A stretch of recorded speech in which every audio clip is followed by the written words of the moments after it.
माझे आजचे प्रमुख पाहुणे माननीय श्री मयूर विकास सूर्यवंशी सरांचा परिचय करून देत आहे. माननीय श्री मयूर विकास सूर्यवंशी सरांबद्दल सांगायचे झाले तर सरांचे मूळ गाव हे जळगाव जिल्ह्यातील खेडगाव हे आहे. सरांचे प्राथमिक शिक्षण येथेच झाले. त्यानंतर माध्यमिक व उच्च माध्यमिक शिक्षण सरांचे जय हिंद हायस्कूल धुळे येथून झाले. त्यानंतर सर पुण्याला आले आणि पुण्यामध्ये पदवीचे शिक्षण सरांनी मेकॅनिकल इंजिनिअरिंग या शाखेतून पुणे विद्यापीठातून पूर्ण केले. त्यानंतर सरांनी केंद्रीय लोकसेवा आयोगाच्या परीक्षेचा अभ्यास करण्याचे ठरवले. अपयश आले म्हणून मी कधी खचलो नाही. अपयश आले म्हणून मी कधी खचलो नाही. मोती आहेस साधारण शिंपला नाहीस या उक्तीप्रमाणे सरांनी अथक परिश्रम करून 2017 साली केंद्रीय लोकसेवा आयोगाची परीक्षा उत्तीर्ण करून संपूर्ण भारतातून 373 क्रमांक मिळवला. तसेच या परीक्षेसाठी सरांचा वैकल्पिक विषय हा political science and international relation हा होता. यातही सरांनी सर्वोच्च गुण मिळवून द्वितीय क्रमांक मिळवला. जिद्द, चिकाटी आणि समाजाप्रती वाहून घेण्याचे बाळकडू सरांना घरातूनच मिळाले होते. सरांचे आई वडील दोघेही शिक्षक होते. परीक्षा झाल्यानंतर सरांनी ओडिसा राज्यातील पुरी येथून यशस्वीरित्या प्रशिक्षण पूर्ण करून सर सध्या उपजिल्हाधिकारी आणि उपविभागीय न्यायदंडाधिकारी म्हणून ओडिसा राज्यातील संबलपूर जिल्ह्यात कार्यरत आहेत. धन्यवाद. धन्यवाद हर्षाली. मित्रांनो, ज्या क्षणाची आपण आतुरतेने वाट पाहत आहोत त्या मार्गदर्शन भाषणाची वेळ झाली आहे, परंतु त्यापूर्वी कार्यक्रमाची रूपरेषा सांगणे महत्वाचे आहे. तर आजच्या कार्यक्रमाचा संपूर्ण मार्गदर्शन भाषण हे आपण 2 टप्प्यात विभागले आहे. त्यात पहिला टप्पा म्हणजे आदरणीय मयूर सूर्यवंशी सरांचे सिव्हिल सर्व्हिसेस एक्झाम्स बद्दल आपल्या विद्यार्थ्यांना मार्गदर्शन असेल व दुसरा टप्पा हा शेवटचे 15 मिनिटे आपण क्वेश्चन आणि आन्सर सेशन साठी राखीव ठेवला आहे. तर यानंतर मी वेळ न दवडता आपल्याला आज आपले भाग्य म्हणून लाभलेले आणि कर्तव्यदक्ष अधिकारी म्हणून ज्यांची प्रशासनात ओळख आहे असे आजच्या कार्यक्रमाचे प्रमुख पाहुणे IAS श्री मयूर सूर्यवंशी सरांना मी विनंती करतो की त्यांनी मंचावर आपले विचार व्यक्त करावेत. Mayur Suryavanshi sir. Am I audible? आवाज येतोय माझा सगळ्यांना? हा सर, येतोय आवाज. हा मयूर सर, येतोय आवाज. हा ओके ओके. या ठिकाणी उपस्थित ऍग्रीकल्चर कॉलेजचे सर्व प्रोफेसर आणि पदाधिकाऱ्यांना माझा नमस्कार आणि thank you Aniket and Harshali for your warm introduction. I am really humbled and honoured. So आज मी सर्वांशी जसं अनिकेतने आता सांगितलं थोडक्यात सिव्हिल स्पर्धा परीक्षा त्यांच्याबद्दल मला जे काही तुम्हाला प्रिपरेशन या विषयी सांगायचंय त्याबद्दल मी सांगेन आणि नंतर आपण 15-20 मिनिटं प्रश्नोत्तरांचा तास घेऊ. ऑलरेडी इंट्रोडक्शन मध्ये माझी बेसिक माहिती सांगितली, त्यामुळे मी स्वतःविषयी न बोलता आपण डायरेक्टली स्पर्धा परीक्षा या विषयावरच डायरेक्टली बोलूयात. जेवढं मला तुमच्या सर्वांविषयी माहिती, तुम्ही बरेच जण सध्या पदवी अभ्यासक्रम करत आहात आणि त्या दृष्टीने तुम्ही सर्वांनी आता कदाचित UPSCचा अभ्यास करायचं ठरवलं असेल किंवा काहींनी अभ्यास सुरूही केला असेल. तर त्या अनुषंगाने काही महत्वाच्या टिप्स किंवा माझे जे काही अनुभव आहेत, खरं तर प्रत्येकाचा UPSC सिलेक्शन झाल्यानंतर होईपर्यंतचा प्रवास आणि अनुभव वेगवेगळे असतात. फक्त अनुभवातून ज्या चुका माझ्याकडनं घडल्या, कारण माझं सिलेक्शन झालं 4थ्या अटेम्प्टला, त्यामुळे जवळजवळ या 4 वर्षात मी ज्या काही चुका केल्या त्या मी तुमच्याशी जास्त शेअर करेल. त्यामुळे तुमच्या कदाचित त्या चुका तुम्ही अवॉइड करू शकाल. सर्वात महत्वाचं की तुम्ही जर आत्ता यावेळेस ठरवलं असेल UPSCचा अभ्यास करायचा किंवा स्टार्ट केला असेल, तर मला वाटतं ही सर्वात योग्य वेळ आहे. कारण हाच एक वेळ असतो, this is a make or break time for everyone. एकतर कॉलेजचं लाईफ मजा मस्ती चाललं जातं, नाहीतर जर नवीन काहीतरी तुम्हाला करायचं असेल तर त्याच्यात जर तुम्ही आता वेळ घालवला तर I think it's most fruitful time. त्यामुळे मी तुम्हाला सर्वांना हे सजेस्ट करेल की जर तुम्ही ठरवलं असेल UPSC करायची, तर आधी ज्याला आपण बेस वर्क म्हणतो, कुठलीही इमारत तेव्हाच पक्की उभी राहू शकते जेव्हा तिचा पाया पक्का असेल. त्यामुळे मी स्वतः वैयक्तिकरित्या तरी असं सजेस्ट करेन की UPSCचा जो सिलेबस आहे तो सगळा आत्ताच संपवण्यापेक्षा त्याचं जे बेस वर्क आहे ते जर तुम्ही आत्ता केलं तर ते अधिक फायदेशीर ठरेल.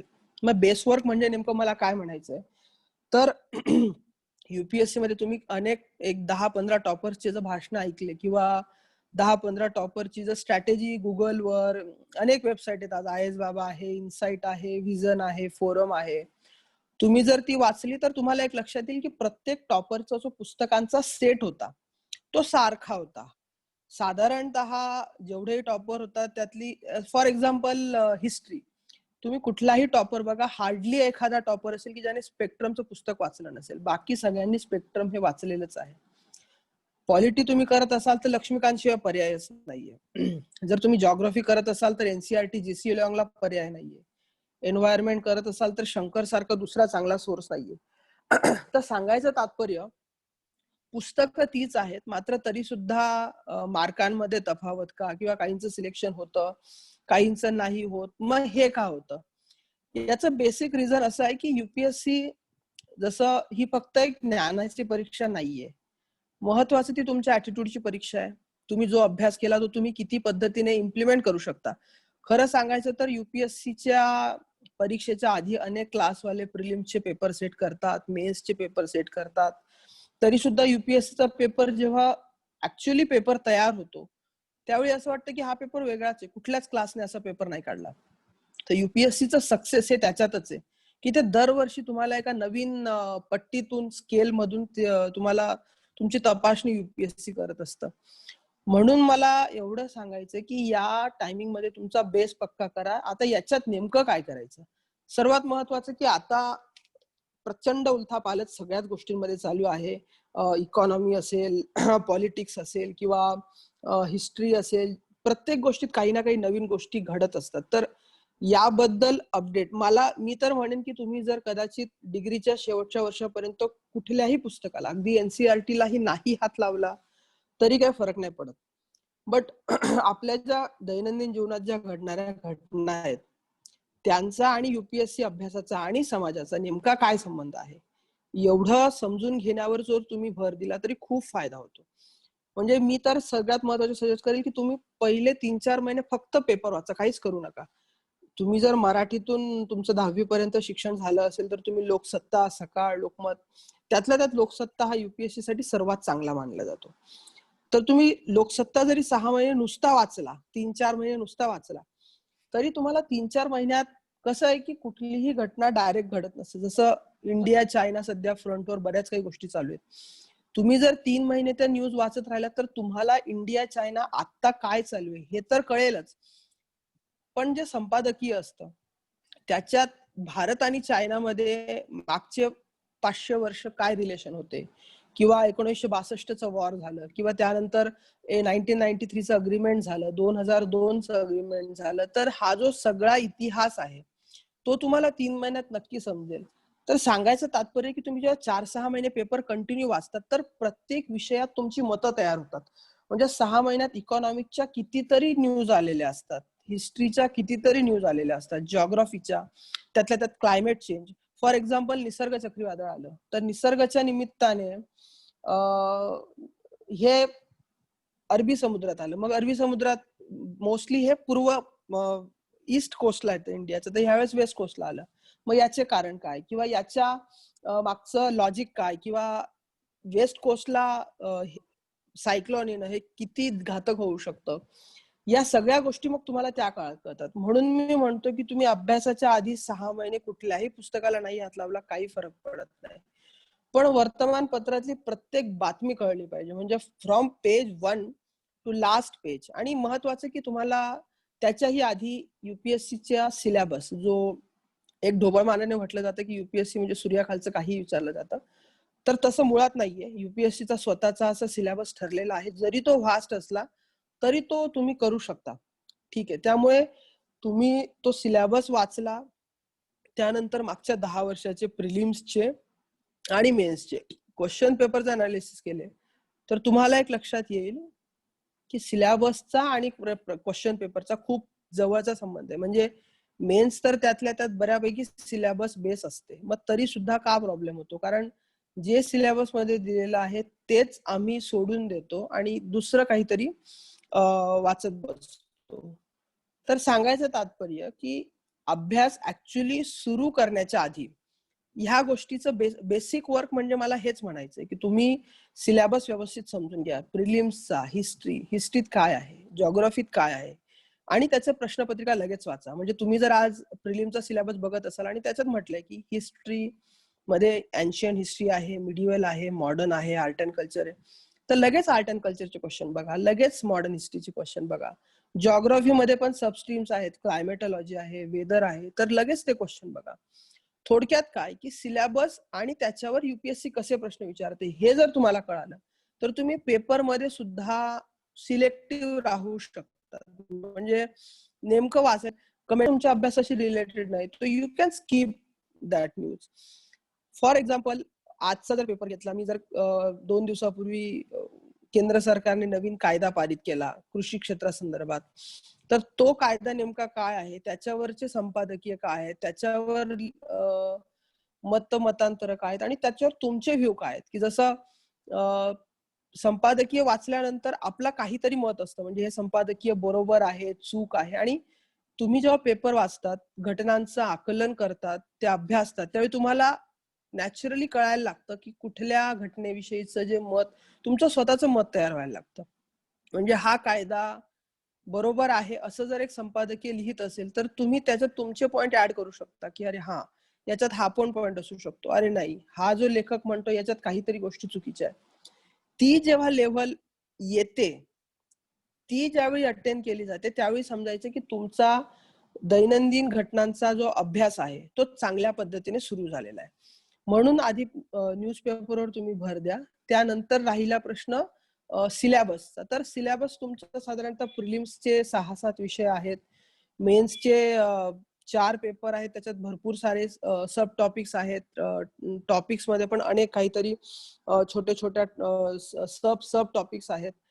तर ते बघा आणि नंतर तुमची स्वतःची अभ्यास सुरू करण्याच्या आधी बुक लिस्ट तयार करा की मला हे पुस्तक वाचायचे. एक तुम्ही 7-8 टॉपर्सचे जर ऑनलाईन रिव्ह्यूज वाचले पुस्तकांविषयीचे किंवा त्यांनी कुठली पुस्तकं वाचली, तर एक गोष्ट तुमच्या लक्षात येईल की साधारणतः 85 to 90% पुस्तकं ही सारखीच आहेत. मग ती पुस्तकं तुमची बायबल म्हणून समजा की ही पुस्तकं मला वाचायचीच आहेत आणि त्या पुस्तकांचा अभ्यास सुरू करा. आता पुढचा प्रश्न येतो की पुस्तकं ठरली पण तरी सुद्धा पुस्तकं वाचून त्याच पुस्तकातला जर प्रश्न आला तर मग मला का उत्तर सोडवता येत नाही.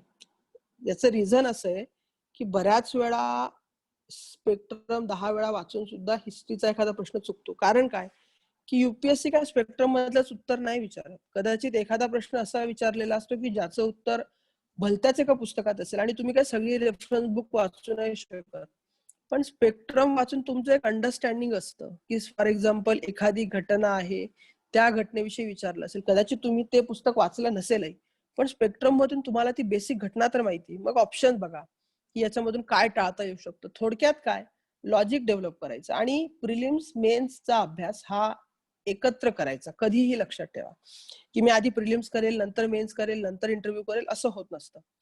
तुम्ही प्रिलिम्सला जॉग्राफीला जे वाचणार आहात तेच मेन्सला पण जॉग्राफीला आहे. तुम्ही प्रिलिम्सला इकॉनॉमीला जे वाचणार आहात तेच मेन्सला पण इकॉनॉमीला आहे. तर ज्यावेळी तुम्ही हा अभ्यास सुरू करता त्यावेळी मग मेन्स डोक्यात ठेवून अभ्यास करायचा. एक आहे की मेन्सचा जो अभ्यास आहे तो अनालिटिकल आहे. म्हणजे जसं मी आत्ताच सांगितलं की मेन्सचा प्रश्न असू शकतो की नेमकं ह्या वर्षी वेस्ट कोस्टला इंडियाच्या निसर्ग आलं तर आता ते फ्रिक्वेंटली यायला लागले. पूर्वी वेस्ट कोस्टला हार्डली एखादा सायक्लोन यायचं 3-4 वर्षात, आता ते एका वर्षात 2-2 यायला लागले. तर हा एक अनालिटिकल क्वेश्चन आहे की असं का व्हायला लागलं. व्हेअर ॲज प्रिलिम्सला क्वेश्चन येऊ शकतो की वेस्ट कोस्टला लास्ट सायक्लोन, मेजर सायक्लोन कधी आलं होतं, किंवा तुम्हाला प्रिलिम्सला मग 4 सायक्लोनची नावं दिली जातील आणि विचारलं जाईल की हे सायक्लोन नेमकं कुठल्या कोस्टला आलं, कुठल्या वर्षी आलं. तर हा झाला प्रिलिम्सचा क्वेश्चन. ते का आलं, त्याच्याने तिथल्या जीवनमानावर काय परिणाम झाला, पॉलिटीवर, तिथल्या इकॉनॉमीवर, तिथल्या सोसायटीवर काय परिणाम झाला, त्या सायक्लोन मध्ये किती डॅमेज झाला, आणि पुढे तुम्ही पुढे अशी कुठली स्ट्रॅटेजी असू शकते की ज्याच्याने सायक्लोन जरी आलं तरी लॉस लाईफ आणि लॉस टू वेल्थ मिनिमाइज करू शकतो. तर हा झाला प्रिलिमचा क्वेश्चन. टॉपिक एकच. जेव्हा तुम्ही प्रिलिम्स साठी सायक्लोन वाचता त्यावेळी सायक्लोनची फिनॉमिना विचारले जाते, ते कसं क्रिएट होतं, त्याच्यासाठी फेवरेबल कंडिशन्स काय आहेत, किंवा ते कुठल्या समुद्रात तयार होतं. हा झाला प्रिलिमचा क्वेश्चन. वेअर जेव्हा हाच क्वेश्चन मेन्सला येतो, थोडक्यात मला हे सांगायचं की टॉपिक बघा आणि त्याला दोघं पर्स्पेक्टिव्हने बघा की ह्या टॉपिकला प्रिलिम्सने काय विचारलं जाईल आणि मेन्सने काय विचारलं जाईल. फॉर एक्झाम्पल इकॉनॉमी, जसं आरबीआय आहे, तर आरबीआय मध्ये मॉनिटरी पॉलिसी कमिटी आहे.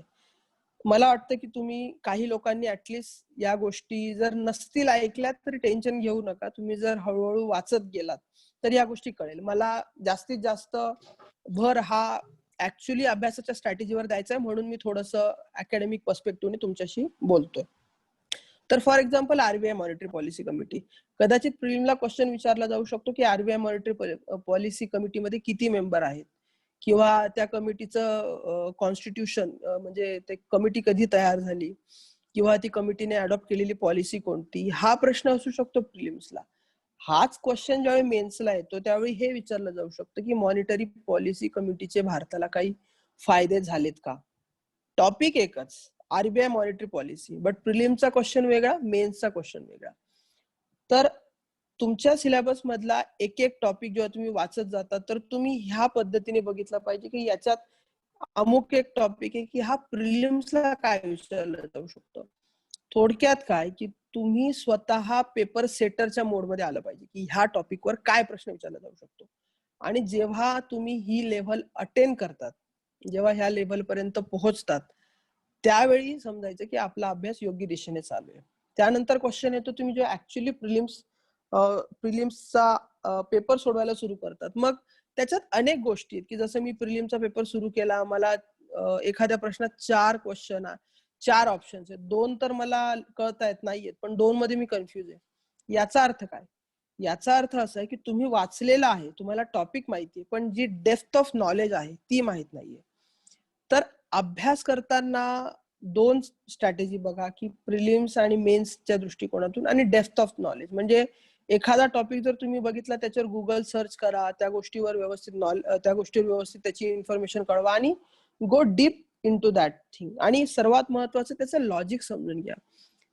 युपीएससी किंवा एमपीएससी या परीक्षांचा पेपर सेट करताना प्रत्येक प्रश्न असा असतो की ज्याचा तुम्हाला फील्डवर काही ना काही फायदा होणार असतो, त्याचा तुम्हाला प्रॅक्टिकल लाईफ मध्ये काही ना काही बेनिफिट होणार असतो.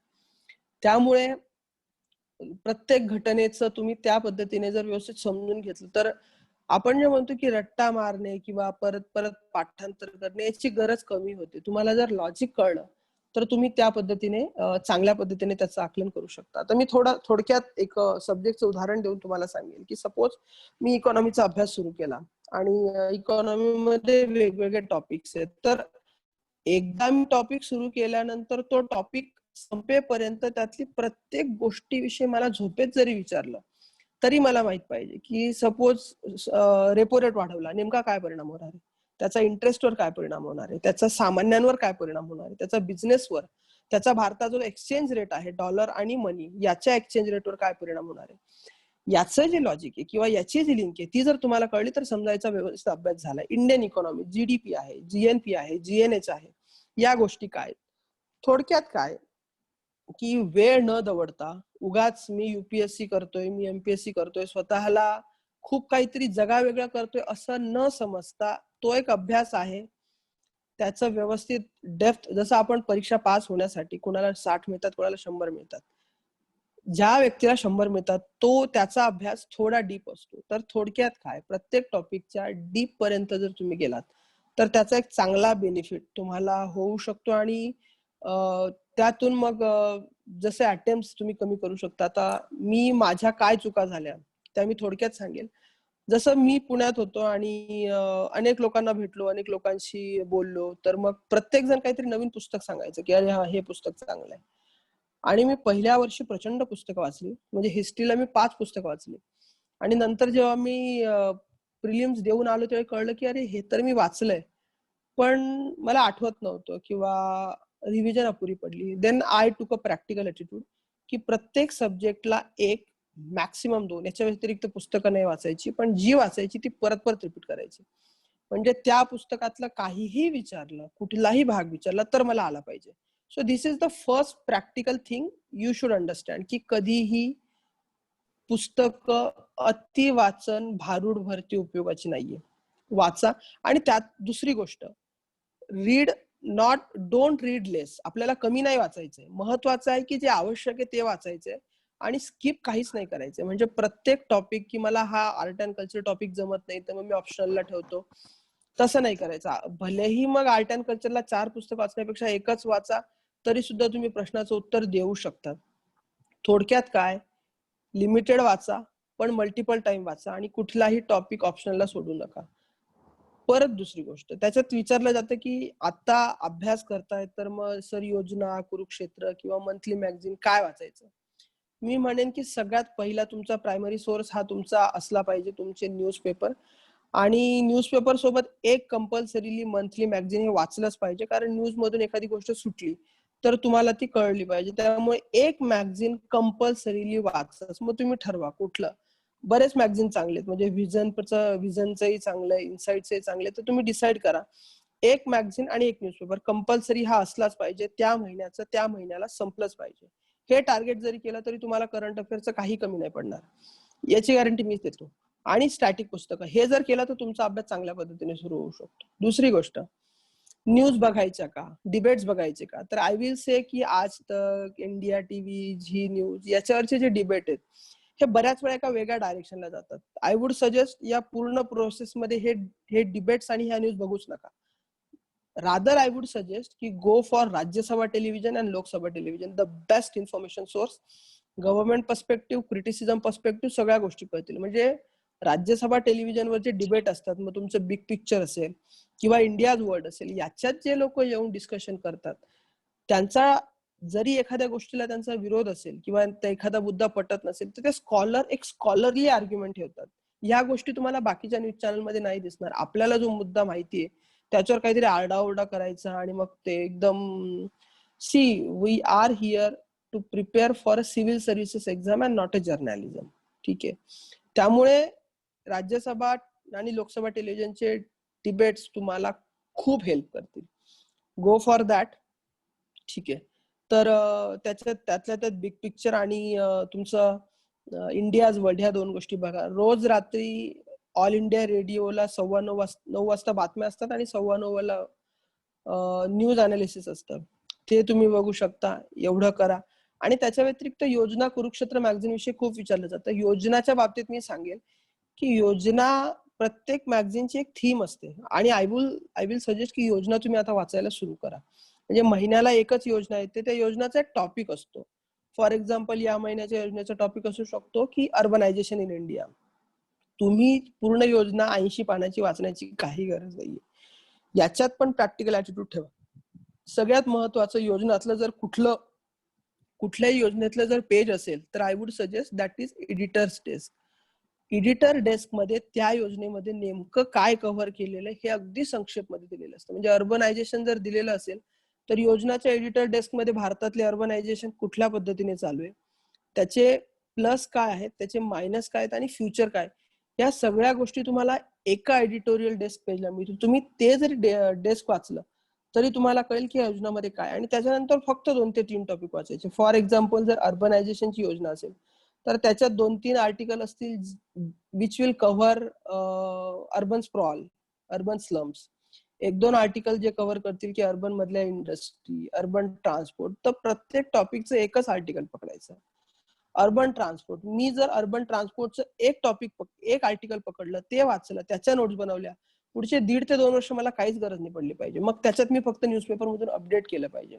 सो थोडक्यात काय की प्रत्येक गोष्टीचे पैलू समजा. म्हणजे अर्बनायझेशन हा जर एक इश्यू आहे सिलेबस मध्ये, तर अर्बनायझेशन मध्ये अनेक गोष्टी आहेत. म्हणजे अर्बन स्प्रॉल, अर्बन स्लम्स काय आहेत, किंवा अर्बन मधले ट्रान्सपोर्टचे काय प्रॉब्लेम, सॅनिटायझेशनचे काय प्रॉब्लेम आहेत, इंडस्ट्रीचे काय प्रॉब्लेम आहेत, अर्बन मध्ये होणाऱ्या पॉल्युशनचे काय प्रॉब्लेम आहेत, त्याच्यावर काय इश्यू होऊ शकतात, किंवा अर्बन बॉडी ज्या आहेत, किंवा आता एक नवीन डिबेट सुरू झालाय की अर्बन म्युनिसिपल कॉर्पोरेशन आणि डेव्हलपमेंट ऑथॉरिटी आणि स्मार्ट सिटी मिशन, मग याचं लिंकेज काय? थोडक्यात काय, अर्बनायझेशन हा एक टॉपिक आहे, पण याच्यात जवळजवळ 10 ते 15 सब टॉपिक आहेत. या 10 ते 15 सब टॉपिक मधून ज्यावेळी तुम्ही वाचत जातात, प्रत्येक गोष्ट समजत जातात, तो तुमचा परफेक्ट अभ्यास आहे. म्हणजे मी जर तुम्हाला उद्या विचारले tell me about urbanisation, you should able to ask me की सर टेल मी, जसं मी जर तुम्हाला विचारलं की XYZ person tail me about urbanisation, तुम्ही जर डायरेक्ट सांगायला लागला तर समजायचं तुमचा अभ्यास ठीकठाक आहे. पण तुम्ही जर मला विचारलं की सर तुम्ही मला सांगा मी कुठल्या इश्यूवर बोलू, अर्बनायझेशन मधल्या ट्रान्सपोर्टवर बोलू,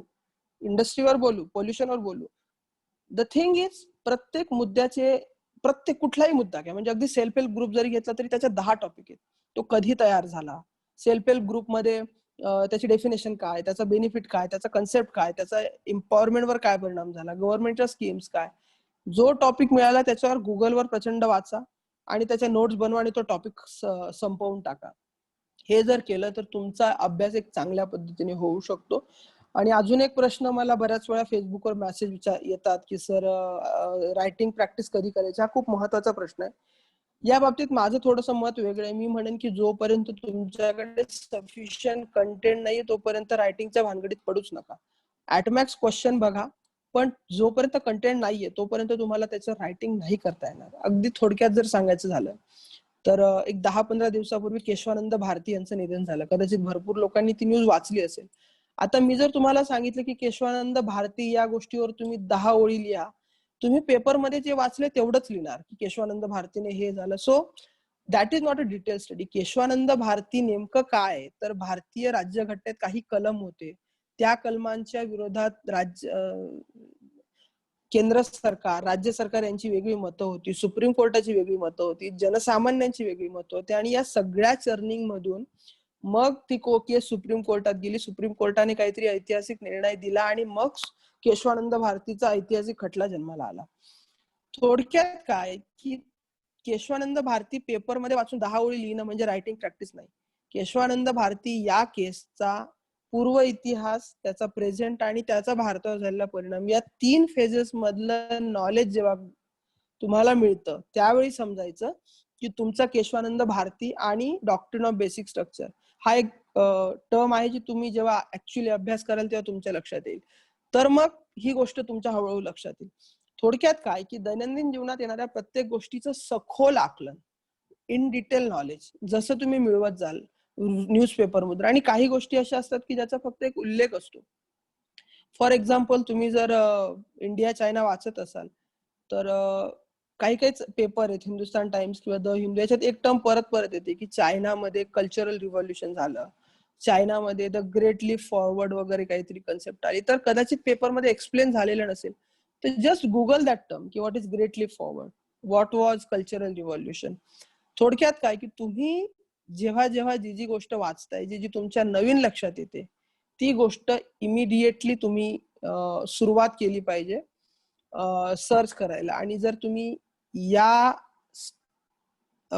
याच्यातून, या टप्प्यातून जर अभ्यास केला तर मात्र तुम्हाला त्याचा एक नक्कीच बेनिफिट होईल. आणि अशा पद्धतीने जर गेला तर सखोल अभ्यास होईल. दुसरी गोष्ट, स्टडी करताना खूप साऱ्या गोष्टींचं टेन्शन येतं, स्ट्रेस येतं. इथे कॉम्पिटिशन प्रचंड आहे.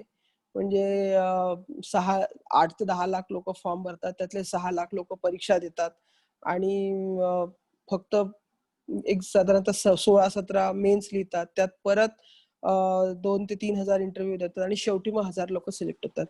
ही सगळी process honestly speaking really torturers आहे, स्ट्रेसफुल आहे. पण किती सीट्स आल्या, काय आल्या, याच्याशी मला काही घेणं देणं नाही. मला फक्त एकच सीट हवी आणि त्या एका सीटचा विचार फक्त आपल्याला करायचा आहे. During the preparation time, give your time on study only.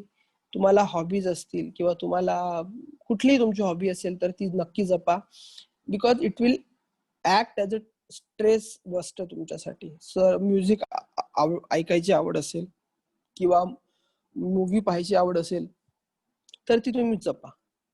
त्याच्याने तुम्हाला कुठेतरी स्ट्रेस रिलीव्ह होत राहील. आणि थ्रू आउट द प्रोसेस मी आणि आपला अभ्यास एवढंच ठेवा. Every day think new. प्रत्येक आठवड्याचं प्लॅनिंग महत्वाची गोष्ट आहे की मला जर 15 दिवसात अमुक एक पुस्तक आणि अमुक एक विषय संपवायचा आहे तर तो संपवलाच पाहिजे. त्या काळात तुम्ही अभ्यास सोडून बाकीच्या गोष्टी जर केलात तर मग तुमचं अभ्यासाचं नियोजन बिघडतं. अभ्यासाचं जर नियोजन बिघडलं तर पुढच्या आठवड्यात तो स्ट्रेस येतो की अरे मागच्या आठवड्यात माझा वेळ गेला, आणि मागच्या आठवड्यात जो वेळ गेला त्याचा विचार करण्यात आणि त्याच्यावर थॉट करण्यात पुढचा पूर्ण आठवडा जातो. सो ह्या गोष्टी टाळा. जर कधी कधी वेळ गेला तर let it be, doesn't matter. तो वेळ सोडा, त्याला व्यवस्थित कॉम्प्रोमाइज करा. पुढच्या आठवड्यात जो अभ्यास बाकी तो सांभाळा आणि परत नवीन टाइम टेबल करा.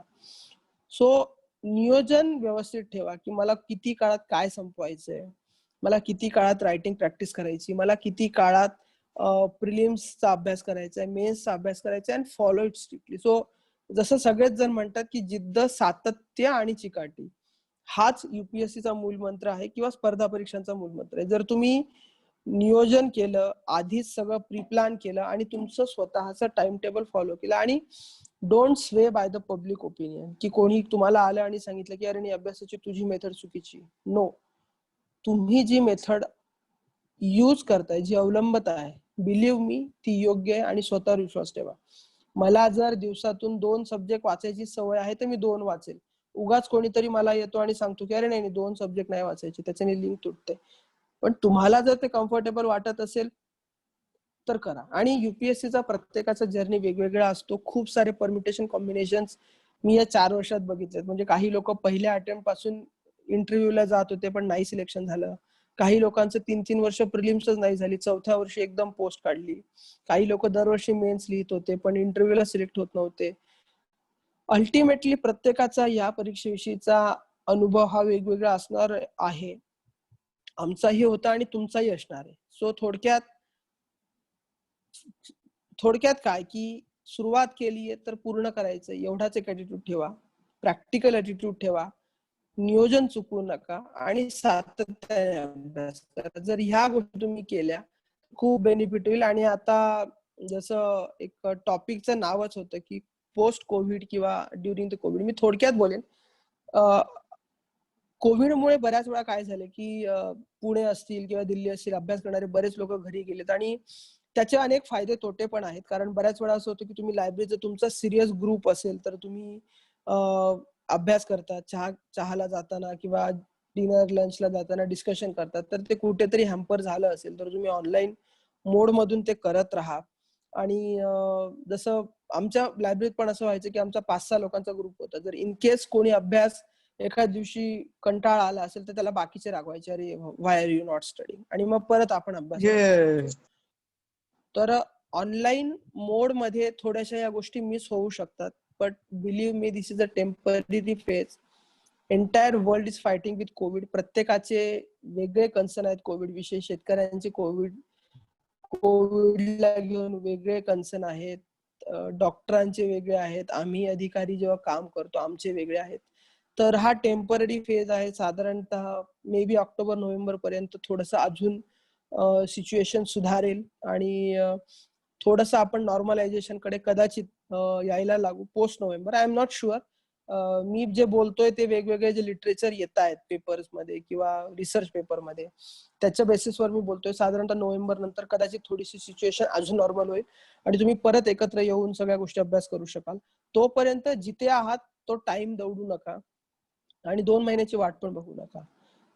इच डे काउंट्स. प्रत्येक दिवस महत्वाचे. कारण आज XYZ दिवशी मी हे लेक्चर ऐकल्यानंतर कदाचित मी पेपर वाचेल, मला एखादा टॉपिक मिळाला, त्याच्यावर मी नॉलेज मिळवलं का.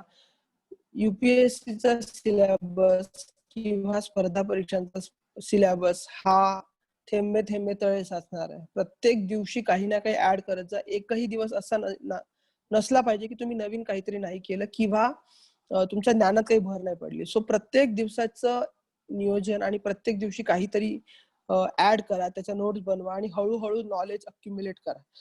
जर करत गेलात तर एक लेव्हल नक्की अशी येईल की you will feel comfortable with the syllabus and you will feel comfortable with the paper pattern, आणि कॉम्पिटिशन विषयी पण तुम्ही थोडे कम्फर्टेबल व्हाल, याच्यात काही शंका नाही. आणि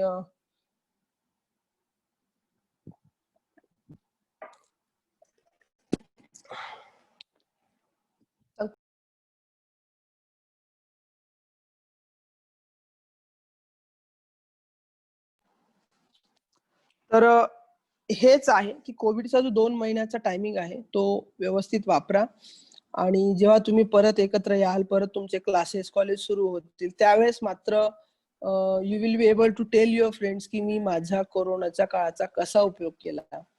आणि हेच आहे त्याच मला वाटतं याच्या व्यतिरिक्त बऱ्याचशा गोष्टी रिपीटच होतील, त्यामुळे आय वुड अवॉइड, कारण प्रत्येक टॉपवर सारख्याच गोष्टी सांगत असतो. मी फक्त एक प्रयत्न केला की तुम्हाला टॉपिक नेमका कसा डील करायचा. I hope I was clear from my side. आणि आता जर काही क्वेश्चन असतील तर आपण काही क्वेश्चन घेऊया. Yes, sir. Sir, you're topper of your batch in political science optional. So, what would you suggest to students that how to select the optional? And many of our students select agriculture as an optional. So, what is your suggestion on that, sir? Regarding optional, दोन गोष्टी की बऱ्याच वेळा लोक optional एकतर interest म्हणून घेतात किंवा कुठल्या ऑप्शन मध्ये जास्त मार्क येतात म्हणून घेतात. ऑनेस्टली स्पीकिंग, दुसरा जो अप्रोच आहे की कुठल्या ऑप्शनलला जास्त मार्क येतात तो कधीच कामाचा नाहीये. कारण जॉग्राफीला चांगले मार्क येतात म्हणून मी जॉग्राफी घेतो. कारण ऑप्शनलचा तुमचा स्टडी हा BA MA लेवलचा असतो, त्यामुळे तुम्हाला जो सब्जेक्ट मध्ये जेन्युइन इंटरेस्ट आहे तोच ऑप्शनल घ्या आणि त्याचा बेनिफिट जास्त होतो. आणि ऑप्शनलचं असं आहे की optional you can actually prepare. म्हणजे ऑप्शनलचे 10 वर्षाचे पेपर बघितले, सिलेबस बघितला आणि त्या गोष्टी जर व्यवस्थित डिटेल स्टडी केला तर ऑप्शनल तुम्हाला भरपूर मार्क देतो. मला पॉल सायन्सला चांगले मार्क आले याचं कारण कदाचित हे असेल की मला IR वाचायला प्रचंड आवडायचं, पॉलिटिकल गोष्टी आणि सगळ्याच आयडिओलॉजीज वाचायला आवडायचं, त्याचा मला बेनिफिट झाला. त्यामुळे तुम्ही जर ऍग्रिकल्चर घेत असाल तर डोंट वरी. फक्त एवढं आहे की त्याचा अभ्यास तुम्ही जो ग्रॅज्युएशन तुमच्या युनिव्हर्सिटीसाठी करता तो वेगळा आहे आणि UPSC साठी वेगळा आहे, हेही लक्षात ठेवा.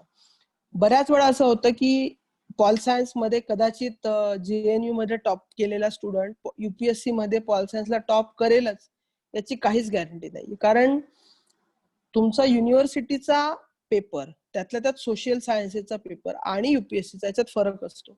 UPSC मध्ये त्याला करंटचा कनेक्ट असणं किंवा UPSCच्या फ्रेम मधून तो आन्सर लिहिणं किंवा तो स्टडी करणं हे महत्वाचं आहे.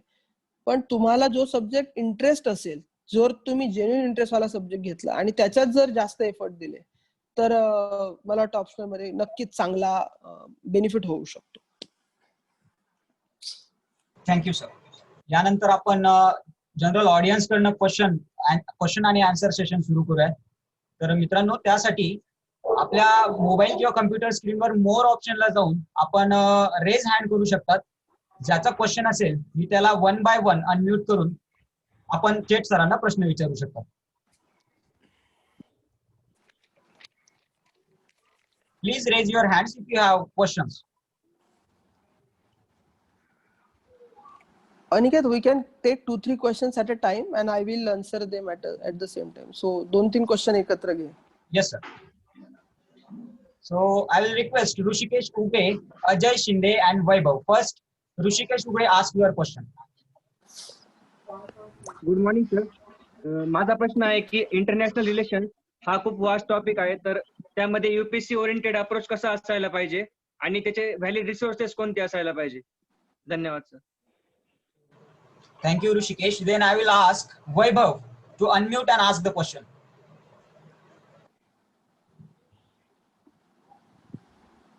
Hello, sir. Jay Shinde. And my question is how to deal with the controversies while studying UPSC. For example, Ayodhya Verdict and Citizenship Amendment Act. So how to deal with these controversies?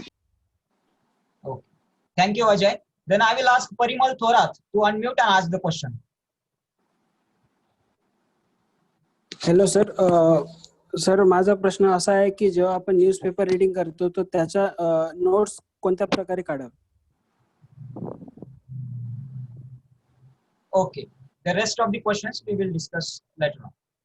Yes, sir. So first question by Rushikesh की IR related question, IR चा topic कसा वाचावा. International relation हा जो topic आहे हा खरंच खूप व्हास्ट आहे, पण त्यात एक बेसिक गोष्ट लक्षात घेण्यासारखी की तुम्ही पेपर 2 साठी म्हणजे GS 2 साठी IR वाचत असाल किंवा ऑप्शनल साठी IR वाचत असाल तर त्याच्यात क्लिअरली मेन्शन केलेलं आहे की इंडिया अँड वर्ल्ड म्हणजे काय की भारत आणि त्याचे इतर देशांचे संबंध हा सगळ्यात महत्वाचा मुद्दा.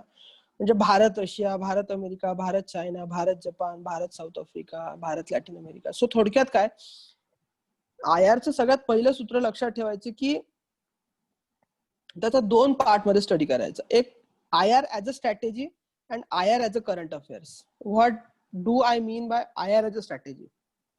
म्हणजे इंडिया आयआर मध्ये काय कशा पद्धतीने त्याची धोरणं अवलंबतोय. म्हणजे नवीन नवीन टर्म्स आहेत आजकाल. सॉफ्ट डिप्लोमसी आहे, परत तुमचं ब्लू इकॉनॉमी आहे. तर या स्ट्रॅटेजीचा पार्ट झाला. तुम्ही जर अनेक डिबेट ऐकले तर त्याच्यात तुम्ही कदाचित असले क्वेश्चन ऐकतात की India is having a hawk policy, dove policy, किंवा India is having proactive engagement.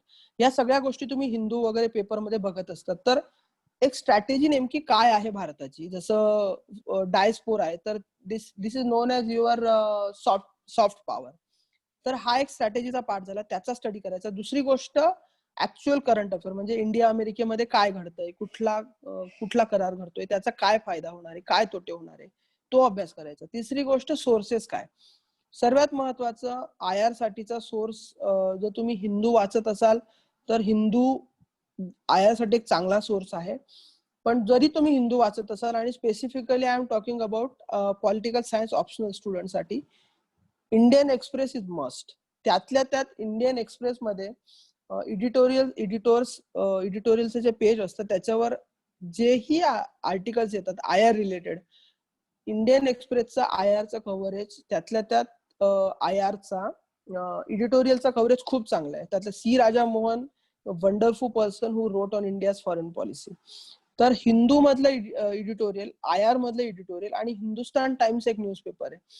Hindustan times मध्ये काही सिलेक्टेड ऑथर्स आहेत, म्हणजे ब्रह्मचेलानी आहे आणि 2-3 ऑथर आहेत. तर तुम्ही रोज काही वाचायची गरज नाही. एकदाच फक्त हिंदुस्तान टाइम्सचं ऍप ओपन करायचं, ओपिनियन मध्ये जाऊन आठवडाभर आयआरचे सगळे ओपिनियन बघायचे, जिथे तुम्हाला वाटेल की आयआरचं काय काय दिलेलं आहे. So Hindu and Indian Express, this is your main source. त्याच्यानंतर राज्यसभा टेलिव्हिजनचं बिग पिक्चर आणि India's World, this is best. आणि वाटलंच तर All India Radio, but otherwise stick to Hindu Express and Rajya Sabha television. So this is the source for IR. Second question, controversies आणि citizenship amendment act.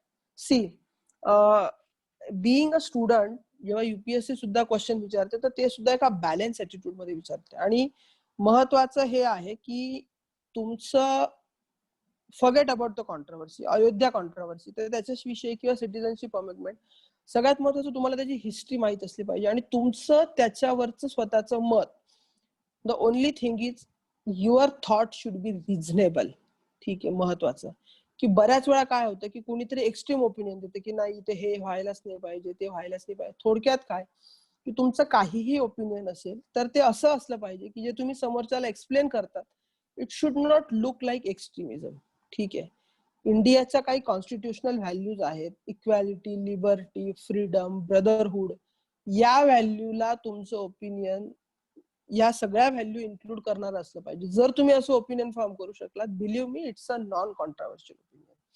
For example, Ayodhya verdict मध्ये अनेक आहेत, म्हणजे याच्यात communal गोष्टी आहेत. So you forget about the communal thing, you just see from logical perspective आणि constitutional framework. So that's it. आणि कॉन्ट्रावर्सीज मध्ये खूप जर वाचत गेला तर परत ते आर्टिकल सारखं तेच ते होतं. त्यामुळे त्या विषयावर त्याची एक हिस्ट्री व्यवस्थित बघायची आणि स्वतःचं मत बनवायचं. आणि महत्वाचं म्हणजे हेच मत पेपरमध्ये रिफ्लेक्ट करते की तुमची पर्सनॅलिटी कशी आहे, म्हणजे whether your extreme person or your balance approach. So your view on that topic should be balance one and it should include all the constitutional values. Third question was notes बनवायच्या का. मला अशी सवय होती की न्यूजपेपर वाचताना मी कधी कधी नोट्स बनवून ठेवायचो. माझ्या नोटबुकमध्ये 5-6 सेक्शन्स होते.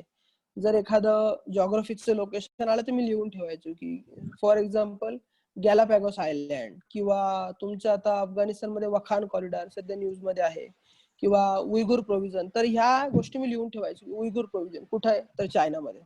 तर माझ्या एक अशा नोट्स असायच्या ज्या प्रिलिम्स रिलेटेड असायच्या. आणि मेन्स रिलेटेड मग मी मोस्टली हिंदूचं जे आर्टिकल असायचं त्याच्यात एक मोठं आर्टिकल असतं आणि 2 छोटे आर्टिकल असतात.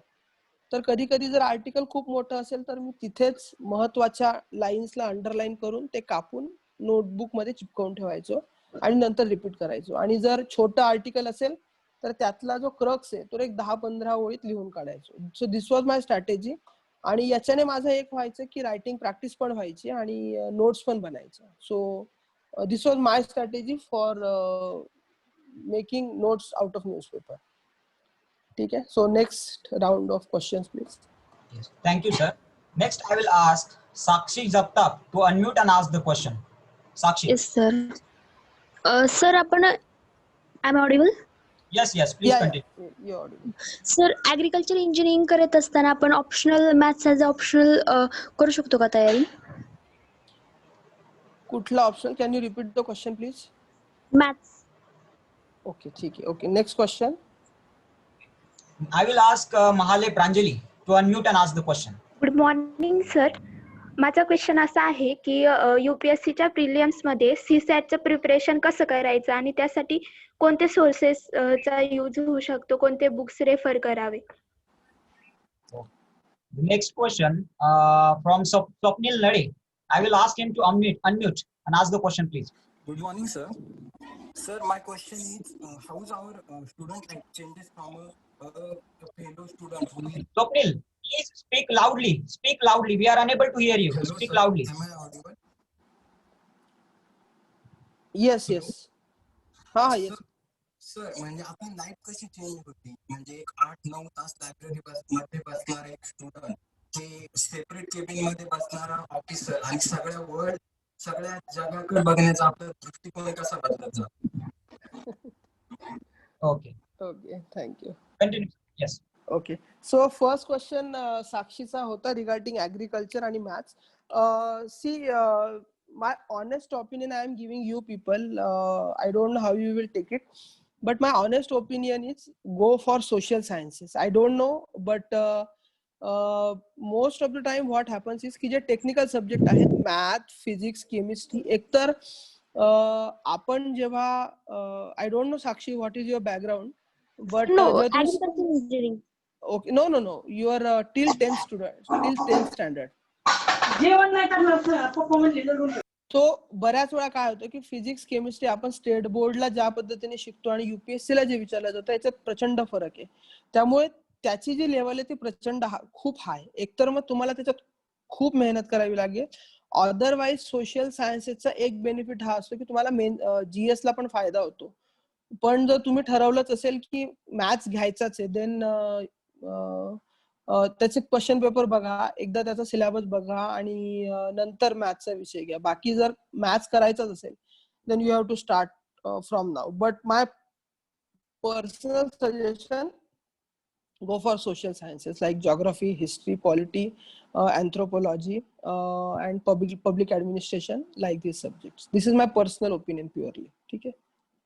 Next was Pranjal regarding CSAT. So CSATचा जनरली 66 मार्काचं आहे, त्यामुळे खूप जास्त प्रॉब्लेम येत नाही. बट स्टील CSAT साठी महत्वाच्या 3 गोष्टी. एकतर CSAT 3 गोष्टी डिवाइड करा. सगळ्यात महत्वाचं English comprehension, second your quantitative मतलब mathematics, and third is aptitude. So RS अग्रवालचं जे पुस्तक आहे quantitative aptitude for civil services किंवा quantitative aptitude, that is best book. CSAT मध्ये तुम्हाला मॅथ्स विचारलं जातं, so that is pure quant part. त्यानंतर ऍप्टिट्यूड मध्ये मग तुमचे रिलेशन्स किंवा त्या गोष्टी आहेत, आणि थर्ड इंग्लिश कॉम्प्रिहेन्शन. RS अग्रवालच्या पुस्तकाने तुमचा क्वांट आणि ऍप्टीचा पार्ट चांगला होतो. रिडिंग कॉम्प्रिहेन्शन साठी खूप सारे रिडिंग पॅसेजेस सोडवा, UPSCचेच प्रश्नपत्रिका सोडवा, आणि काही क्लासेसचं चांगलं मटेरियल आहे. ऍप्टीसाठी ते व्यवस्थित करा. CSAT ला दुर्लक्ष करू नका. आणि एक गोष्ट सांगतो की CSATचा तुम्ही एक 15 ते 20 दिवस व्यवस्थित अभ्यास केला तरी सुद्धा CSAT तुमचं व्यवस्थित होऊ शकतं. म्हणजे CSAT ला 3 टप्प्यात करा. सगळ्यात महत्वाचं मॅथमॅटिकल टप्पा, जसं तुमचं ऍव्हरेज, मीन आणि ते सगळे प्रश्न आहे. दुसरी गोष्ट तुमचं रिलेशन, देन सिलॉजिझम, त्या सगळ्या गोष्टी. आणि तिसरा टॉपिक येतो तुमचा इंग्लिश कॉम्प्रिहेन्शन. सो या 2 टॉपिक साठी तर मी बोललो RS Agarwal is a best source. Third topic साठी कुठल्याही एका क्लासचं मटेरियल उचला आणि त्याच्यातून इंग्लिश कॉम्प्रिहेन्शन करा. CSATचे मिनिमम 30-40 जर पेपर सोडवले तर CSAT तुम्ही कम्फर्टेबली पास करू शकता. So nothing to worry about. Then this was the question, interesting question by Swapnil, from student to as an officer. I would not romanticize much, but honestly speaking, आता मला 1 महिना झालाय आणि लायब्ररीत असताना अभ्यास करताना जी धावपळ असते की होईल की नाही, काय होईल, सिलेक्शन काय होईल, कुठली पोस्ट मिळेल किंवा कुठलं कार्डर मिळेल, तर एक महिने आल्यानंतर एक त्याचं सॅटिस्फॅक्शन नक्कीच असतं. आणि ओडिसा हे असं स्टेट आहे की जिथे बऱ्यापैकी काम करायला स्कोप आहे आणि प्रत्येक दिवस नवा आहे. म्हणजे मी कधीच माझा दिवस ठरवत नाही. जसं अनिकेतने यापूर्वी पण मला 2दा अप्रोच केलं की सर तुम्ही लेक्चर द्या, बट पॉसिबल होत नव्हतं. सो आय थॉट की आज शनिवारी मी आज आराम करेल आणि लेक्चर घेऊन नंतर दिवसभर मस्त आराम करेल. But then again I got call in the morning की तुला आज 2-3 व्हिडिओ कॉन्फरन्स घ्यायचे आहेत आणि व्हिजिट करायची आहे. So again I have to change my plan. So या लेक्चर नंतर मग परत मी व्हिडिओ कॉन्फरन्सिंग आणि मीटिंगला वगैरे जाईल. आणि प्रत्येक दिवस नवा असतो आणि काही गोष्टी असतात खूप वर्षापासून पेंडिंग असतात. काही छोट्याशा इंटरव्हेन्शन्स असतात ज्याच्याने खूप काही बदल होऊ शकतो आणि त्या जेव्हा तुम्ही करता थोडक्यात युपीएससी होऊन तुम्ही एका दिवसात किंवा तुमच्या 3-4 वर्षात जिल्हा कधीच बदलू नाही शकत. महत्वाचं आहे की ज्या स्कीम्स गव्हर्नमेंटच्या चालू आहेत त्या तुम्ही किती चांगल्या पद्धतीनं राबवू शकता. ज्या गोष्टी वर्षांपासून प्रलंबित आहेत त्या तुमच्या इंटरव्हेन्शनने जर सुरू करू शकला तर एक वेगळंच समाधान मिळतं. म्हणजे ऑफिसमध्ये जर एखादा आला, बिईंग सब कलेक्टर, बऱ्याच वेळा लँडचे इश्यूज येतात आणि त्यांच्या छोट्या मागण्या असतात की सर जमीन घेऊन बरेच वर्ष झाले पण माझ्या नावावर अजून कागदपत्र झालंच नाही. तुम्ही एक तहसीलदारला फोन केला आणि सांगितलं की अरे 2 वर्ष झाली याची जमीन नावावर का नाही झाली, मग ते त्याचं म्युटेशन त्याच्या नावावर होतं. आणि छोटीशी गोष्ट आपल्यासाठी असते पण समोरच्यासाठी ती खूप महत्वाची असते. सो या छोट्या गोष्टीतून एक सॅटिस्फॅक्शन खूप मिळतं. आणि खरं सांगायचं तर you all are young, so I can share one thing frankly with you. एक वेगळं आकर्षण असतं की पद, पैसा, त्यातल्या त्यात प्रतिष्ठा आणि फेमचं एक आकर्षण असतं बऱ्याच लोकांना. पण फील्डवर आल्यावर आपोआप जातं. त्यामुळे तुम्हाला जिथे लाल दिव्याच्या गाड्या आणि ते ऑफिस वगैरे एका पॉइंट नंतर याचं आकर्षण संपतं आणि मग तुम्ही ऍक्च्युअली कामाकडे येतात. म्हणजे आता बऱ्याच वेळा असं असतं की ऑफिसमध्ये गेल्यानंतर पहिलं टार्गेट असतं की अरे आज दिवसभर काय काम आहे ते संपलं पाहिजे. कुठलं स्टेट गव्हर्नमेंटने जर टार्गेट दिलंय तर ते संपलं पाहिजे. आणि see ultimately you back to your study phase. म्हणजे स्टडीमध्ये पण असं असतं की मला या आठवड्यात हिस्ट्री संपवायची आहे. आजही माझं टार्गेट हेच असतं की 25 तारखेला 25 बेडेड हॉस्पिटल स्टेट गव्हर्नमेंटने अलॉट केले आणि ते संपवायचंय. So I am still a student from that perspective. Thank you so much, sir. Now we will take the next round of questions. I will ask Sashi Anand Kalbur to unmute. Am I audible? Yes. Sir, माझा question GS4 बद्दल आहे. Ethics म्हणजे इथिक्सचे question solve करताना आपला approach कोणता असावा, जसं की केस स्टडी वगैरे, आणि सोर्स काय आहे त्याचा. ठीक आहे, next question. Question I will ask to Rushikesh Dhokne to unmute and ask the question, please. May I audible? Please. Hello, आवाज येतोय? Yes, please continue, Rushikesh. Sir, माझा क्वेश्चन थोडा वेगळा आहे. तुम्ही ओडिसा राज्यात काम करता, ते समजा भारताच्या दृष्टीने थोडं दुर्लक्षित राज्य आहे आणि आदिवासी समाज जास्त आहे. आणि त्यातल्या दुसरी एक गोष्ट म्हणजे तिथं नवीन पटनायक सर जवळजवळ 5 टर्म पासून मुख्यमंत्री आहे. ते थोडे कूल गाय असं वाचनात आहे. तर तुमच्या म्हणजे तिथला एकंदर अनुभव कसा आणि राजकीय हस्तक्षेप किती आहे, जसा महाराष्ट्रात किंवा इतर स्टेटमध्ये आहे, आणि तिथं तुम्ही नोकरीत करत असताना तुम्हाला कोणत्या वेगळ्या समस्या फेस करावं लागते त्याच्याबद्दल थोडं. Third question I will ask to Shilpa Gaikwad. Please unmute and ask the question. Hello sir, माझा क्वेश्चन असा आहे की तुम्ही एसे रायटिंगची प्रॅक्टिस कशी केली? म्हणजे प्रिलिम्सच्या आधीपासून केली की प्रिलिम्स झाल्यानंतर मग एसे कडे लक्ष दिलं? धन्यवाद. Okay. Thank you. Aniket, this will be first I would answer regarding GS4. Okay. GS4 साठी केस स्टडीचा जो पार्ट आहे, महत्वाचं आहे की केस स्टडीच्या काही स्ट्रक्चर्स आता अवेलेबल आहेत, की जसं एखादी केस स्टडी असेल for example regarding any IAS officer, IPS officer किंवा एनी पोलीस ऑफिसर, तर केस स्टडी मध्ये सगळ्यात महत्वाचं माझे अप्रोच असं असायचं की स्टेक होल्डर अप्रोच असायचं, की आधी सगळ्यात आधी त्यातले स्टेक होल्डर रिकॉग्नाइज करायचे. आणि बऱ्याच वेळा मी असं करायचो की पहिल्या 4-5 ओळीमध्ये लिहायचो की केस स्टडी मध्ये नेमकं काय आहे आणि काय नेमकं उत्तर मला द्यायचं, त्यानंतर स्टेक होल्डर आणि त्यानंतर ऍक्च्युअली केस स्टडीला आन्सर द्यायचं. तर महत्वाचं की इथिक्सची जी केस स्टडी तुम्ही लिहिता तेव्हा सगळ्यात महत्वाचं की इथिक्सचा जो सिलेबस आहे त्याच्यात काही काही टर्म्स आहेत त्या तुम्ही कशा पद्धतीने वापरतात हे प्रचंड महत्वाचं आहे. For example empathy, sympathy, then your integrity, honesty, uprightness, writer's approach, या सगळ्या गोष्टी तुमच्या केस स्टडीज मध्ये आल्या पाहिजे. त्यानंतर काही गोष्टी असतात जसं केस स्टडी मध्ये तुम्ही थोडंसं फिलॉसॉफिकल होऊ शकता, जसं what Gita says, what Bhagavad Gita, what Ramayana says, what Mahabharata says, what Mahatma Gandhi says, किंवा फिलॉसॉफर्स काय म्हणतात. तर तुम्ही केस स्टडी मध्ये या सगळ्या गोष्टी आणू शकता. आणि सगळ्यात महत्वाचं काय की केस स्टडीचं जेव्हा तुम्ही आन्सर देता तर आन्सर वाचणाऱ्याला एक गोष्ट जाणवली पाहिजे की तुमच्यामध्ये हा प्रश्न सोडवण्याची ताकद आहे की नाही. म्हणजे तुम्ही एखादा प्रश्न, आणि कसं केस स्टडी रटाळ पण असली पाहिजे. म्हणजे मला जर केस स्टडी आला की अमुक एका सिच्युएशन मध्ये तुम्ही काय कराल, मी काय कराल हे सांगणं तर मी आवश्यक आहेच केस स्टडी मध्ये, पण त्याच्यात नेमक्या कुठल्या क्वालिटीज आहेत. म्हणजे फॉर एक्झाम्पल मी ऑफिसर आहे आणि मला एखादा पुअर माणूस आला आणि त्याने सांगितलं की सर माझ्याकडे अमुक एक डॉक्युमेंट नाहीये, तर तुम्ही तरी माझं काम करून द्या. मी जर सांगितले की नाही मी त्याचं काम करेल, ठीक आहे, but put it in a ethical perspective. सगळ्यात महत्वाचं काय आहे की इंटिग्रिटी काय म्हणते की त्याच्याकडे डॉक्युमेंट नाहीये पण यू कॅन इन्क्वायर. जसं माझ्याकडे जर कुठल्या व्हिलेजचं एखादं डॉक्युमेंट नसेल तर मी तिथल्या रेव्हेन्यू इन्स्पेक्टरला विचारू शकतो की तू याचं रायटिंग मध्ये दे की याचं फील्ड इन्क्वायरी काय. थोडक्यात काय मी काय केलं, मी इंटिग्रिटी ठेवली, त्याला डॉक्युमेंट पण देतोय आणि त्याचं बॅकग्राऊंड पण चेक करतोय. So what I did, I use the term integrity, I use the term. त्याच टाइमला मी एम्पॅथी पण इम्प्लाय केली. म्हणजे कसं की मी जर त्याच्या जागी असतो तर माझी पण तीच डिमांड राहिली असती. So I use the term empathy.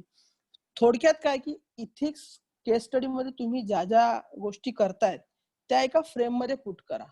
म्हणजे कुठल्या इथिकल क्वालिटीज तुम्ही जर याच्यात लिहिलं, आधी केस स्टडीचा तुम्ही क्रक्स दिला, त्यानंतर स्टेक होल्डर, त्यानंतर विचारलेल्या केस स्टडीचं ऍक्च्युअल उत्तर आणि शेवटी वे फॉरवर्ड, म्हणजे या केसमध्ये पुढे काय होऊ शकतं किंवा पुढे फ्युचरिस्टिक अप्रोच, या पद्धतीने केस स्टडीला जायचं असतं.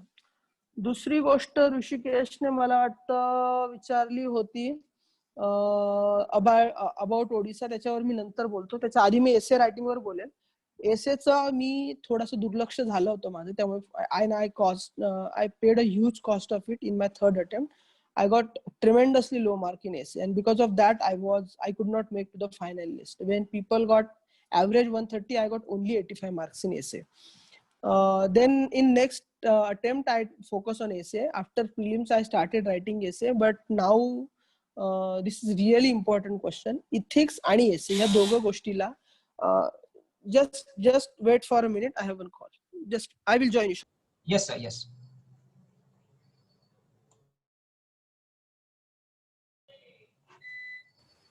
Aniket, yes sir. क्वेश्चन आता खूपच मुलांनी हे केलेले आहेत, रेज हँड केलेले आहेत. थोडेसे इफेक्टिव्ह क्वेश्चन जे असतील ना त्यांनाच प्रायोरिटी द्या. And first priority should be given to first NSS regular volunteers. Okay, yes, regular व्हॉलंटियरला फर्स्ट प्रायोरिटी द्या. इतर डिसिप्लिनचे जे आहेत इंजिनिअरिंगचे विद्यार्थी किंवा काय जॉईन झालेले आहेत. Hello, Aniket go ahead. तर येस सर, प्लीज कंटिन्यू. तर एसे रायटिंग मध्ये आय थिंक एसे आणि एथिक्सला आतापासून सुरुवात करू शकता. एसे आणि एथिक्स, एसे रायटिंग कुठला एक टॉपिक घ्यायचा ज्याच्यावर थोडंसं नॉलेज मिळवायचं, जसं एज्युकेशन आहे. आणि एसेचे 10-15 मेजर टॉपिक्स आहेत, त्याच्यात एसे जनरली विचारले जातात. May be essay will be on education, it will be on women, it will India's foreign policy, may be it will on any philosophical topic. तर मग तुम्ही आताच बघा की एसे कुठल्या कुठल्या टॉपिक मध्ये विचारले जातात, त्याची इन्फॉर्मेशन गोळा करा आणि स्ट्रक्चर शोधा स्वतःच. बऱ्याच लोकांना एसे लिहिताना आधी असतं की ते एक स्टोरी लिहितात, मग एसेला सुरुवात करतात. काही लोक फॅक्ट लिहून मग सुरुवात करतात. It would be best if you start writing essay very early. जर तुम्ही आतापासून छोटे छोटे एसे लिहिले, पण ते इव्हॅल्युएट करा तुमच्या मित्रांकडून. एसेचं काय आहे की तुम्ही एसे वाचताना काही क्वालिटीज आहेत. फॉर एक्झाम्पल, तुम्ही टॉपिक व्यवस्थित डील जो प्रश्न विचारला तो दिला आहे का, त्याचे प्लस मायनस दिले आहेत का, त्याची फॅक्च्युअल डाटा दिलेला आहे का, त्याच्यात वे फॉरवर्ड दिला आहे का, त्याचं अनालिसिस केलं आहे का, या पर्स्पेक्टिव्ह मधून आतापासून जर एसे सुरुवात केली लिहायला आणि जर तपासून घेतला तर एसे मध्ये नक्की खूप चांगला फायदा होईल. Third was political interference and about Odisha. I think ओडिसाची इमेज जशी आहे तशी इथे आल्यावर मला कळलं की नाहीये. ओडिसाचा बराचसा पार्ट जरी ट्रायबल असला तरी ओडिसाची ग्रोथ स्टोरी मागच्या 5 ते 10 वर्षात प्रचंड वेगळी आहे. म्हणजे मी ज्या ठिकाणी आहे सध्या काम करतो, it's like really a good industrial town. Rourkela, Angul, Bhubaneswar सारखे चांगले सिटीज इथे डेव्हलप झाले आहेत.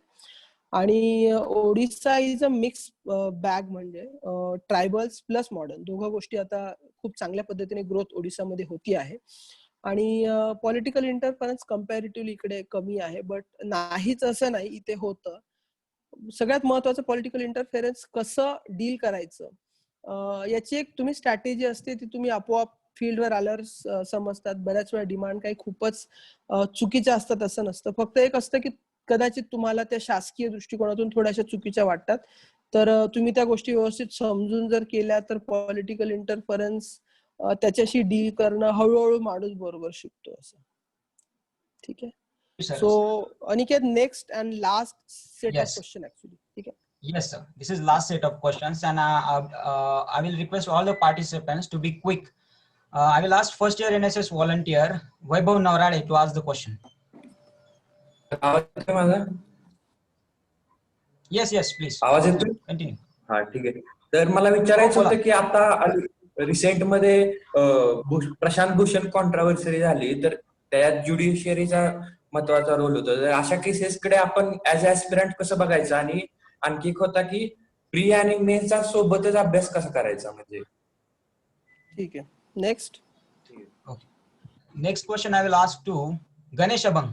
Please unmute and ask.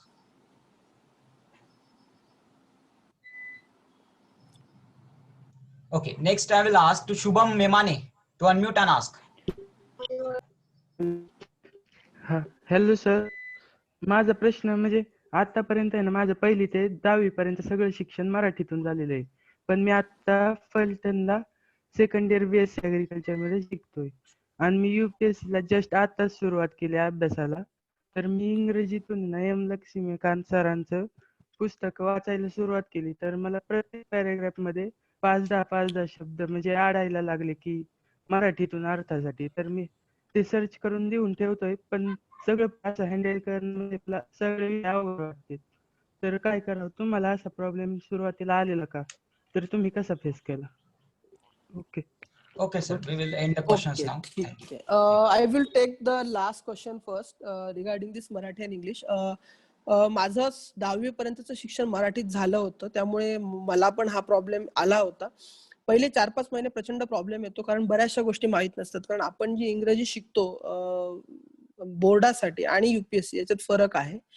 पण एक 3-4 महिने गेल्यानंतर तुम्ही तुमच्यात एक लक्षात येते की एक साधारणतः 1012 वर्ड आहेत. तेच वर्ड्स परत येत असतात. सो न थकता तुम्ही जे नवीन वर्ड वाटतात ते लिहून ठेवा, त्यांचे अर्थ वाचा आणि ते दर शनिवारी रविवारी परत एकदा रिपीट करा. जर तुम्ही हे साधारणतः 2-3 महिने केलं तर 2-3 महिन्यानंतर साधारणतः तुमचे ऑलमोस्ट सगळेच वर्ड कव्हर झालेले असतील. So don't worry about it. थोडा सुरुवातीला त्रास होईल, मलाही झाला होता, बट हळूहळू ते कव्हर होऊन जातो. दुसरी गोष्ट होती रोल ऑफ ज्युडिशियरी आणि तसले त्या प्रकारचे controversial question. See, being aspirant you are open to even criticize judiciary also. म्हणजे पॉलिटिकल सायन्स मध्ये जर एखादा क्वेश्चन असेल तर त्या क्वेश्चन मध्ये जर ज्युडिशियरीला क्रिटिसाइज करायची गरज पडली तर बिनधास्त करायचं, त्याचा प्रॉब्लेम नाही.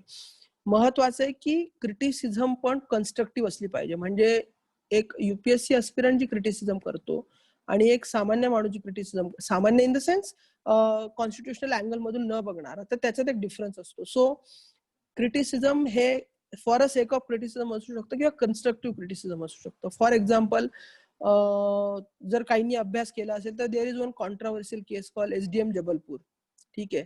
तर त्या केसमध्ये तसले जर प्रश्न आले तर you can clearly criticise judiciary also, की हा ज्युडिशियरीमध्ये या गोष्टी चुकीच्या आहेत आणि पुढच्या काळात त्याच्यात इम्प्रुव्हमेंट होणं आवश्यक आहे. सो जिथे तुम्हाला वाटेल की ही गोष्ट चुकीची आहे, you can suggest, you can provide a constructive criticism without any fear.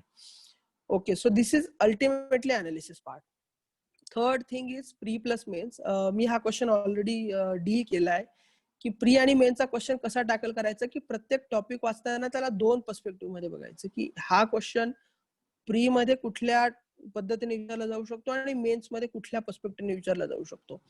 Topic एकच असतो, पण त्याला प्री मध्ये फॅक्च्युअल विचारलं जातं, मेन्स मध्ये अनालिसिस विचारलं जातं. तर तुम्ही अभ्यास करताना प्रत्येक गोष्ट फॅक्च्युअल आणि अनालिसिस अशा 2 गोष्टीतून जर बघत राहिलात तर तुम्हाला प्री आणि मेन्सचा अभ्यास एकत्र करता येतो. महत्वाचं असं आहे की काही सिलेबस आहे मेन्सचा, तो प्रीचा सिलेबस आहे, ठीक आहे.